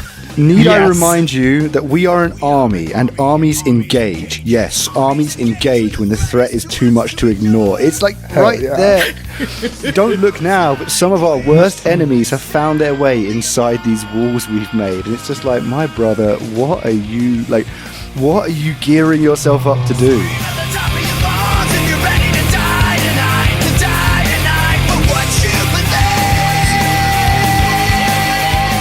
This might be the most fascist song on the record, I think, because obviously there's the classic like willingness to be martyred thing we were talking about, but there is also this enemy in our borders, right? And this metaphor, if you could call it one, can go two ways. Either it's in the church, right? So it's within our borders in the church, and so it's liberalism. It's the influence of this maybe more wishy-washy doctrine that doesn't like hold the truth, Hypocrisy and things like that. Hypocrisy. Yeah. Hypocrisy. Or whether he's intending it or not, gesturing outside it's an enemy within the borders of the United States. Muslim immigrants, anti-Christian folks. Scream with me if you're ready to die tonight for what it is you believe. This is why this song and the next song, I think, paired together, really reveal the core message of this entire album, because it's like Scream is about, don't you love Jesus? Don't you want to be Jesus's foot soldier so much? Don't you want to die for Christ? And then like the next song, Brand New Way to Live, which I'm just going to pull up the lyrics, because it's like, it's all about like, oh, how without you realizing you were losing your way. And it's like, there is a kind of a corruption taking root inside you that is exposing your true nature to the true believers around you, and that like you need to find a new way to live that like excoriates all of that stuff from your being. And like, it's like, you need to be a soldier, you need to do like self-crate, you need to do like struggle sessions with all of your favorite Christians around you. Yeah, and that is the evangelical thing. And I don't know, it's interesting because I don't like so much of these songs are like vague enough that it's not necessary. Like the thing that you could be struggling against is you're like, I'm kind of mean and I'm gonna be nicer. But it also feels like it is like you revving you up for something, for a war. And I kind of think this is a thing where I think there was something that happened in evangelicalism was talking about this like metaphorical spiritual warfare, but a good chunk of those people taking that more and more literally. Oh, yeah. Like, I think some people kept it as a metaphor. Well, I mean, this is more of like a sect within evangelicalism rather than institutional. I mean, but it's what is it? Is it Quiverful that has the Generation Joshua thing? Yeah, where essentially it's a youth militia. They're training up like evangelical youth militias. Yeah, I highly recommend if you want some of this world watching the documentary series Shiny Happy People about the Duggar family. It connects to a lot of this stuff. Yep. I did not like the experience of watching it and it naming multiple like camps I went to growing up. That was not fun. Yeah, because it's like I just for context, like I think the church I went to like can do something like GWOT church, but was like otherwise just kind of mostly boring old Scandinavian Minnesotan people. Right, like they so it was like they had some shitty regressive views, but they weren't just actively malignant in the world. But it is like you're still connected up to this infrastructure that like brushes up against some just truly vile shit. Like and like if you're Quiverful if you're Catholic, instead you get sent to Camp Molestos instead of like GWOT church. Oh, don't worry. There was plenty of that going on too. And to underline this, so you have the like militia you're describing. The camp that I attended that was in Shiny Happy People was Teen Pact, which was, I would say, the political version of what you're describing. And I got roped in because it's like my parents are like, he needs a credit in national government, and I was a homeschooler, so this counted as a credit. So they did it for that. You do like mock Congress, kind of practice parliamentary procedure and stuff. But what its aim was, even if the parents didn't know, was to train young conservative ideologues to go into politics. Oh yeah, this is fascinating. Oh yeah, then there's other stuff like Worldview Weekend, which was or Worldview Academy, which is like just a crazy anti-communist organization. Yeah, but, like, this is literally I had like some friends who passed through that and were like, I did a went Worldview into class, law and shit. Like, This is literally mom says we have madrasas at home. Like, this is fascinating. And also just to say, because I think we've got our episode with Josh Borman and Brian Alford from The Worst of All Possible Worlds coming out like Friends in a few days. Yeah. This is the second time in a fortnight or in a week even that somebody has brought up the Institute in Basic Life Principles in conversation with myself and Thomas. Which, like, it's not that frequent, twice in a week, but it's more frequent than the rest of my life until this point. So this is I'm having a real like number 23 kind of moment with the little Christian. I have a lot of the same. I have a lot of the same fixations as the Worst of All Possible Worlds guys. So you're some real sickos, aren't you? I went down. What was it? I went to college down the road from the Worst of All Possible Worlds guys. So they went to Calvin. So I went to an even worse school called Cornerstone University that is just literally down the street. Ooh. And one of my really good friends from college was in the theater scene in Grand Rapids with I think Josh. Yeah, so it's So they joined ISIS and you joined JNIM. yeah, pretty much. After you, Tom, please. I suppose before we move on, my music notes on Brand New Way to Live is this is just an Incubus ripoff. Bad drums again. What are these vocals? They are completely ass. The pre-chorus sucks. This song is so boring.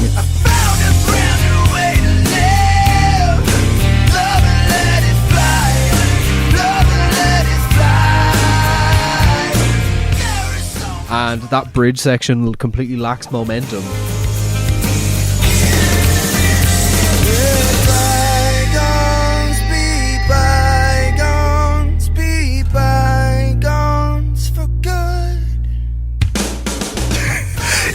There's a real lull in the middle of this album too. Like, say what you will about the first three tracks, they're not as bad as like Brand New Way to Live and No Song Left to Sing. I think I can explain that lull actually through just sort of close reading of the text, because track 5 on the album, No Song Left to is Sing, titled No Song Left to Sing. The album then continues for 5 more tracks. Yeah. This song I immediately picked up. This is a complete rip-off of 46 and 2 by Tool. Like,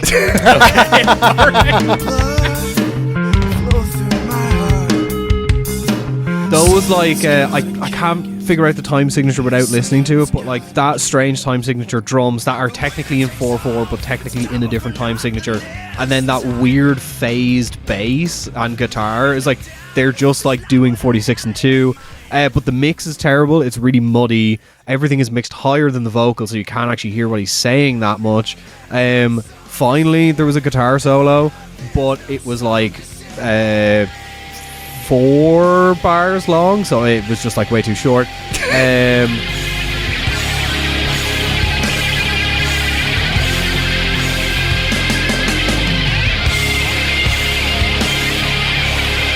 also that weird halftime section in the bridge is completely offbeat. This album is just fascinating on like a technical level of like, how do you technically make something this bad? Having listened to the way you talk about music now, Tom, like I have to say, I'm just picturing you like that scene of Benedict Cumberbatch that went viral, where he's like stood in the room and he's like keeps rubbing his head and like grabbing words out of the sky. yeah. You really like plugged in. You plugged into this music on a level that is just simply inaccessible to me. Bear in mind I'm as proud well. to say that. Bear in mind, I listened to all of these songs once. Right. I mean, I think what's going on there is they're being recorded by people who do not know how to record this music or know what a good version of this music sounds like. I did not do a good job looking into what like studio or whatever did this album, but I kind of wonder if this was like the time they tried to make an independent one. Relative to the other ones, maybe. I don't know. I'm speculating there. Because it's like, I mean, especially given where they are geographically, I mean, just on a production level, the facilities they're going to have access to are probably used to just, producing CCM and gospel records. Yeah, basically. But like the thing about this album that I found, like, the next kind of 3 or 4 songs are just like the meat in a nothing burger, because it's like lyrically they're not really interesting. Like instrumentation is like it's just ripping off other contemporary bands at the time, and it's like they're not even like changing stuff slightly, which is a point we will get to very soon, a point that I made to Josiah. He was like, what? I sent him the link and it was like, holy fuck, they actually did. But like, the next song, Bravery. And I just can't believe that dying here inside my fear could be my destiny. Bravery, don't leave me here, I need you to save me. It sounds like a bad Audio Slave, like not even Rage Against the Machine, Audio Slave. The vocals are buried. They do the Avenged Sevenfold, Bullet for My Valentine, like like riff again. There's a brief scream, which I then put as like brief scream, need more, and then at the end he actually does let it go, which was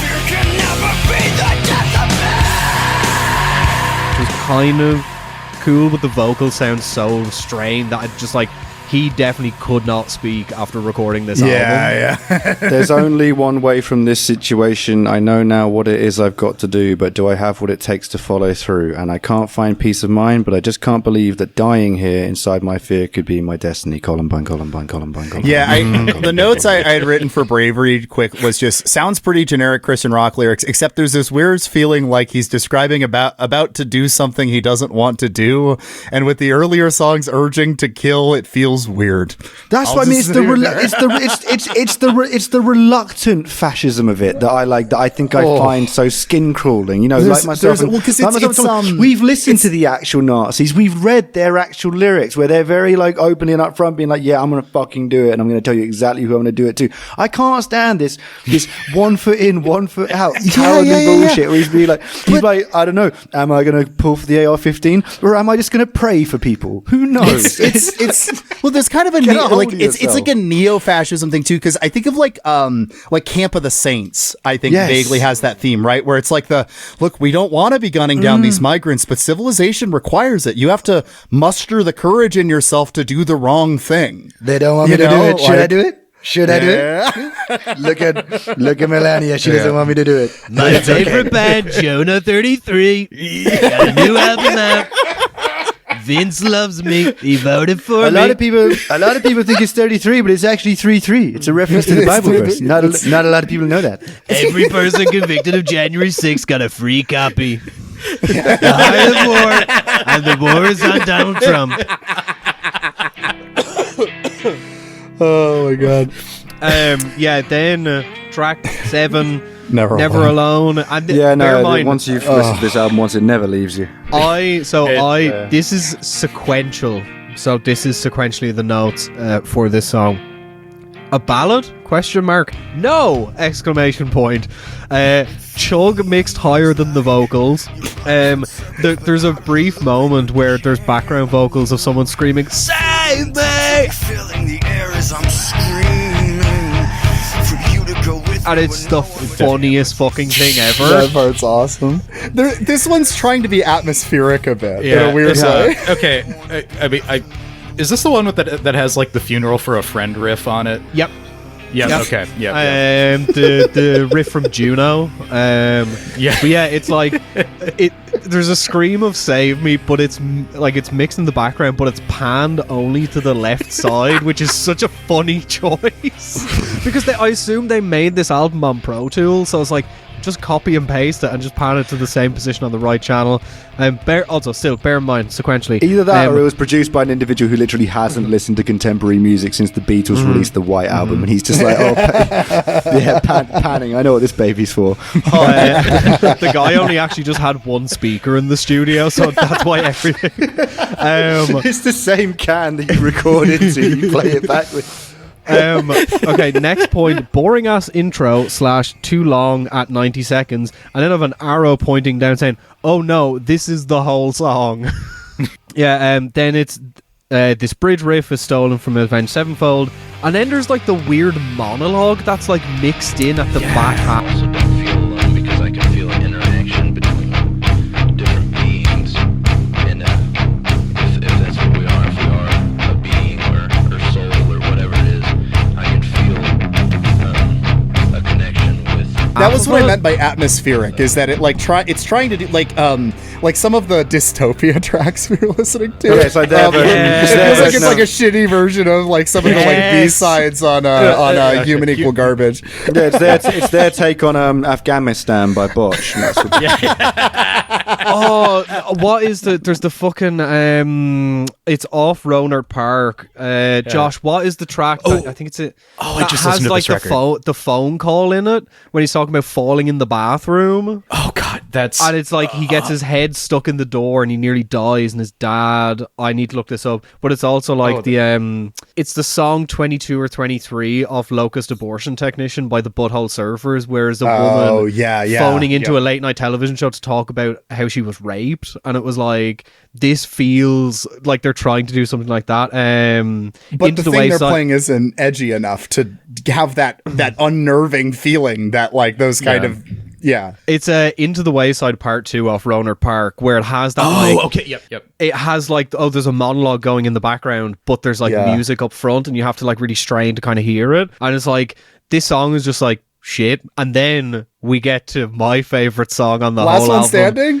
I just want to say that like that description of that song is just making me want to hear Vince Licklighter record a Godspeed You Black Emperor style song like Blaze Bailey Finnegan III, except instead of Blaze Bailey Finnegan III reading Iron Maiden lyrics, it's Josh just recounting his experience of GWOT Church.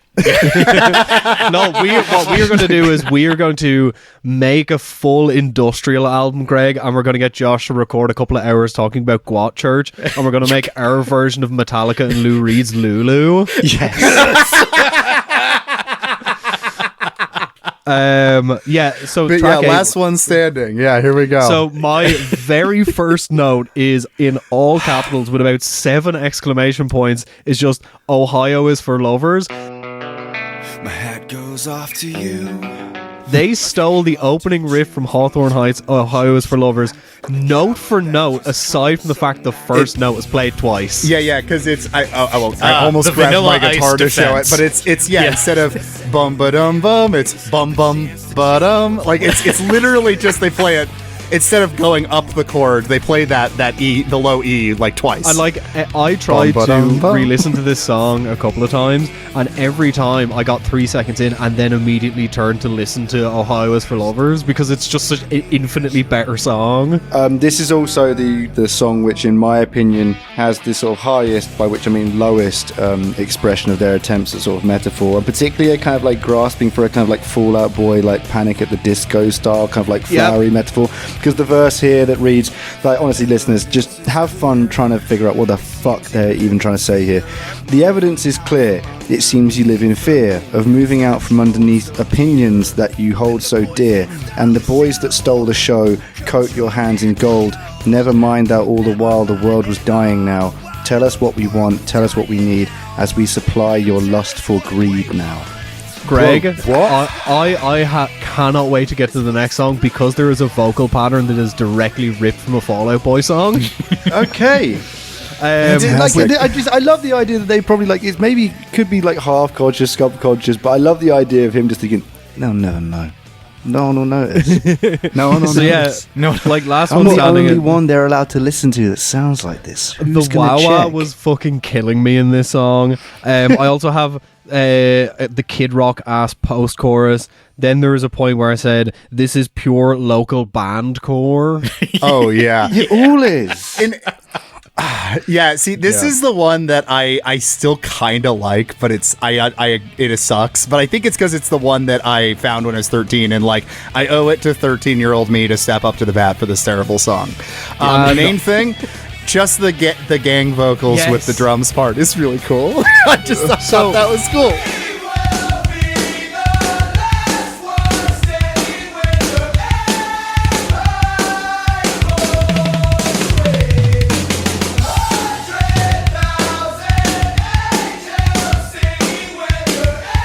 I was listening to this, and I was using the headphones that I actually use in the recording room in my office that are like nice. I wanted to get like the full spectrum of sound. And when a D beat started, I stood up from my desk and went, "What the fuck?" They're doing like hardcore gang vocals, and for those of you who don't know what a D beat is a discharge beat. Josiah, if you can you please put in an example of a D beat right now? Okay, now you know what a D beat is. Now you understand why this is the best song on the album. And I think I'm a sucker for a song that like builds, and so that it does that at all. This is like, oh, I like that. It has things I like in songs in this. You know how like a lot of the songs you find when you're low bar to set for us. But you know when you like get into a song when you're like 13, it will influence your taste in music long term, but it will be like humiliating. This song had such a big impact on my taste in music, and it's not a good song. But Oh, I respect that. No, of course I respect that. Josiah, this is the reason why I have a ceremony tattoo from a fucking lyric from Cursed. I love Sarah. Oh, I fucking love Ceremony's Cursed. great. Yeah. Politics in bed with tyranny. Who gave you the right to breathe? Just fascism. This whole thing is just like, Starting off, track 9 here opens with that lyric. So I'll let you hand over the torch to talk about the lyrics of this song. These are my notes for this. Bear in mind, as always, sequentially, in the first second, I was like, oh, I like the drums. Then Dash spoke too soon. It reminds me of Drive-By Truckers, hence the... your parents have gotten divorced, your dad has like a Coors Light in the car on the way to church, ass music. Everyone seems to be playing a different song at one point. It's like the bass, the guitar, the drums are all have like, they're all kind of in time, but they all have a different vibe. Like they all got like the parts mixed up. There is a Fall Out Boy vocal pattern at one stage in this song that is ripped directly from Sugar We're Going Down. No, I'm not even joking. If you listen to this song, I was thinking you'd at least say like a B-side Fall Out Boy. No, it's like just the Fall Out Boy song. Okay. It is. It's. I'm just a notch in your bedpost, but you're just a line in a song. He steals that directly in this song, and when you listen to it and hear it, you will notice it. Oh no. This is what happens when you have music autism, is you notice stuff like this. Yeah, you're right. It's there. You're the slow decay that takes away my need for apathy. Like, what the fuck does that mean? You're radicalizing me, right? Is that what it means? Yeah, but the way it's phrased, you are the you're the slow decay that takes away my need for apathy. Like, why do you need apathy? Like, it's just, do you know what I mean? It's infuriating. It's like it's proper like did a dog write this? No, see, Greg, instead what we need to do is like we need to talk about this the way that like any music reviewer under the age of 30 only talks about music. I was like, oh well, it's, you know, this laconic expression of like a post GWOT urge to, you know, self-actualize, whatever, like some bullshit like that. You're absolutely right. Let me pull back up the page from christianmusic.com to find the way I should be describing this. I also have there's a breakdown in this song, and I wrote down this is just the Stickly breakdown, but then I wrote this is just shitly. It's a real shame that all the miracles were happening in the formation of the band. None of the miracles happened in the recording of this album, because it certainly would have helped. God was not present in this room. I'm back on the christianmusic.com website, and I'm looking at another sidebar advertisement that just says top 10 monster movies with a link from nightmares.com. Trent Reznor was so right when he said God is dead and no one cares, because if God was alive, this album would have been better. And then like the last track on this, Dying to Live, I literally took my headphones off with a minute to go. I was like, they ran out of ideas. I'm not finishing this. Fair enough. Yeah, the whole record just kind of had me sort of like walking around the apartment, just sort of huffing and puffing. Like, yeah. Like, so, very occasionally when we're producing episodes of Bloodwork, Greg will either send me like an excerpt from something he's reading, or will send me a voice note of his opinion on what he's reading, and usually it's like, everyone in this is a fucking asshole and a moron and so stupid. And that was the entirety of the production of the Combat 18 series. Occasionally it will be like 11 in the morning and I will get a voice note from Greg saying like, everyone in this story is a dickhead. But like the scary thing about this to me is like I kind of feel like this all rests on such a slender thread, because like this guy is clearly incompetent when it comes to like making music and writing lyrics, but I do believe his like fervor, I believe his vim, and so it's terrifying, because it's like I read the lyrics of a sort of a converted true believer like this, and I'm like, if anyone had ever at any point had just sort of like grabbed him by the head and sort of just rotated him 10 degrees and sent him off in a different direction, I think he'd be really fucking effective in horrific ways. Yeah. He could have been 50% as good as like, I don't know, some B-tier band like Mondo Generator or something. I think it's a blessing that he has like and I mean this in a kind, and I really do, in a kind and sympathetic way. I wish I was more like this personally. He has a golden retriever brain, and like he, and so he's writing these things, and like some of them are like, some of these lyrics are absolutely dead, horrifically reactionary and like incredibly fascist, but I don't think he quite understands what he's writing. I don't think he quite understands what he's singing. Like I said, I think it's the kind of lyrics that I wrote when I was 13, being like, I don't really have an enemy. I don't really have any feelings. I don't really have anything to be sad or feel troubled about. So I'm going to like sort of vaguely gesticulate them in a way that I hope makes it seem as though I understand what true suffering is. And I know that sounds like I'm being really dismissive of Vince Licklighter's biography. Here's like another part of his biography I've just read from another interview with him that I just want to share with people, so that you understand that like if I am being mean-spirited to him, like there's certain things where I'm just like, come on, man. So here's about him moving from Seattle to Arkansas. I moved from Seattle to a town of 500 people in Arkansas, which was quite a culture shock for me. When my dad picked me up from the airport in Texarkana, Texas, I weighed only 120 pounds soaking wet. I looked like a skeleton. Like 120 pounds is not that small, but I'll move on anyway. No. Once I came home, I said hi to my mom. We spent some time together since I hadn't seen her in years. Then I went to sleep in the guest bedroom and woke up 2 days later. And during that time, something miraculous happened. You see, For most people, the detox process can be very painful to endure. Many people experience nausea, vomiting, and stomach cramps, while others have to soak in a bathtub of ice due to muscle cramps.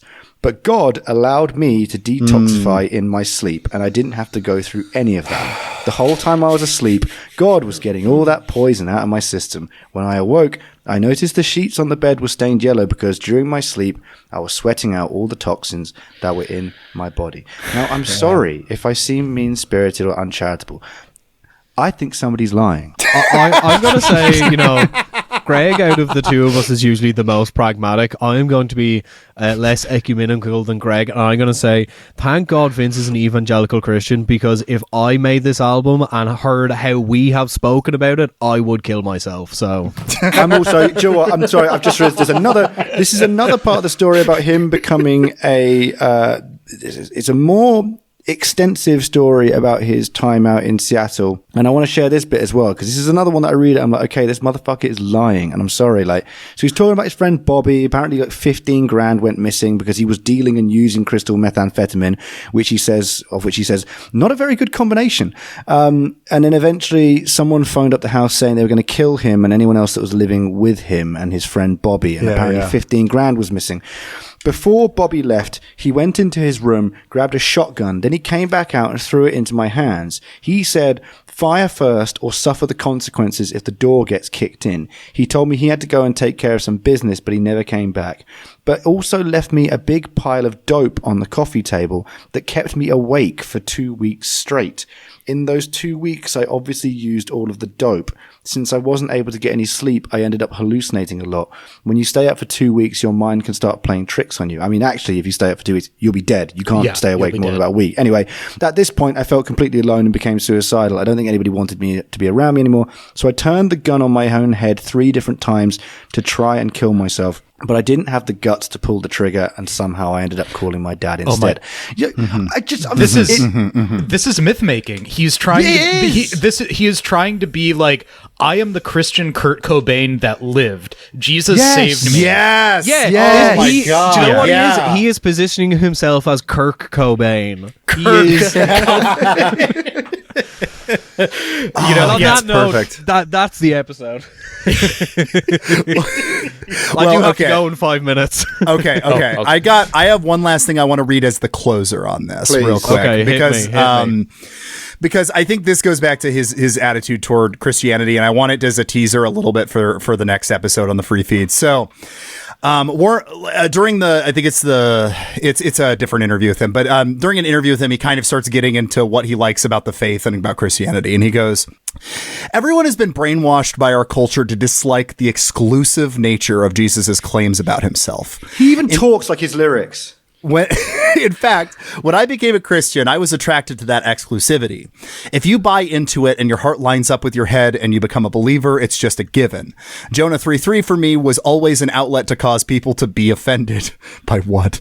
My dad was a retired master sergeant in the Air Force. He was an old gruff man who would walk up to you and punch you in the stomach, but then he'd hug you and he'd laugh and he'd walk away and say, it'll quit hurting when the pain's over.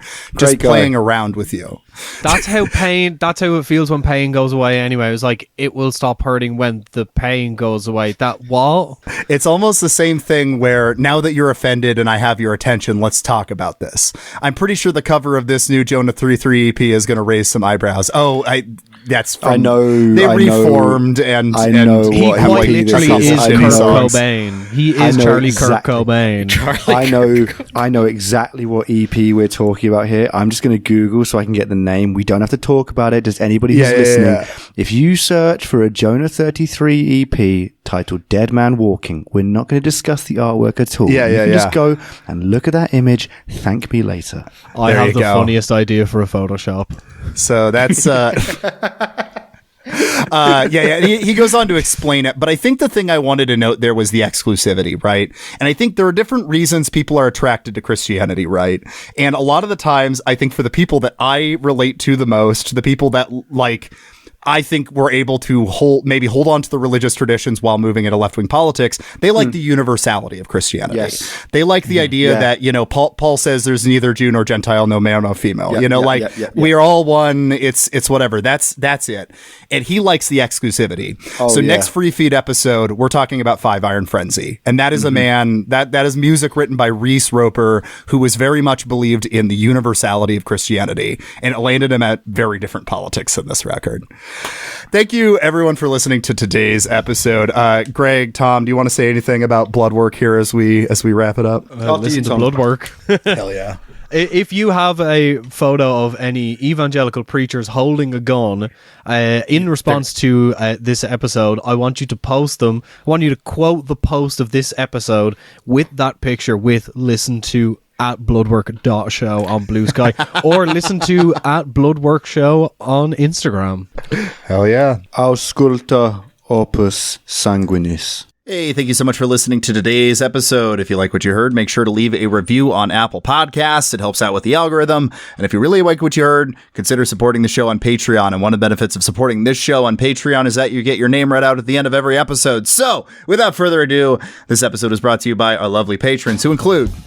I am once again Philip Cozy. I drink corn syrup. Yum! Vita Breva, Avakai Brodagam, Caleb Sutton, regular size horse, parentheses small, Kyle Gannis, Moss, The Worst of All Possible Worlds, Divining Comics, Gavin Aronson, Joseph Gross, Tuesdays, Attention Francis, Shy, Randy Sutton, Josh Christensen, Caleb Butler, Ross Ben Daniels, Frankie Teardrop, Martha Zumak, Benjamin Rawls, Eden Friedenberg, Ian Standing, James Lunt, Grouchius Marxius, Ruthus Truthus, Electron Shed, Kitty Sparks, Alan, Dr. Shockmaster, Lord Zed, Nathan Thiessen, Scott Campbell, Linnea Sterte, Adam Mancuso, Aaron, and of course, Chris Barker.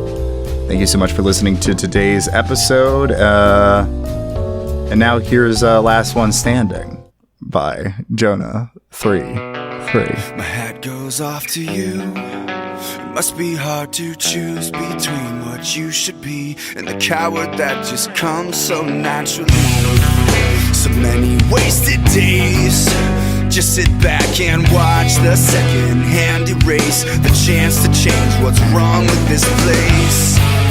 If you want empathy, you won't get none from me. We will be the last one standing as your empire falls.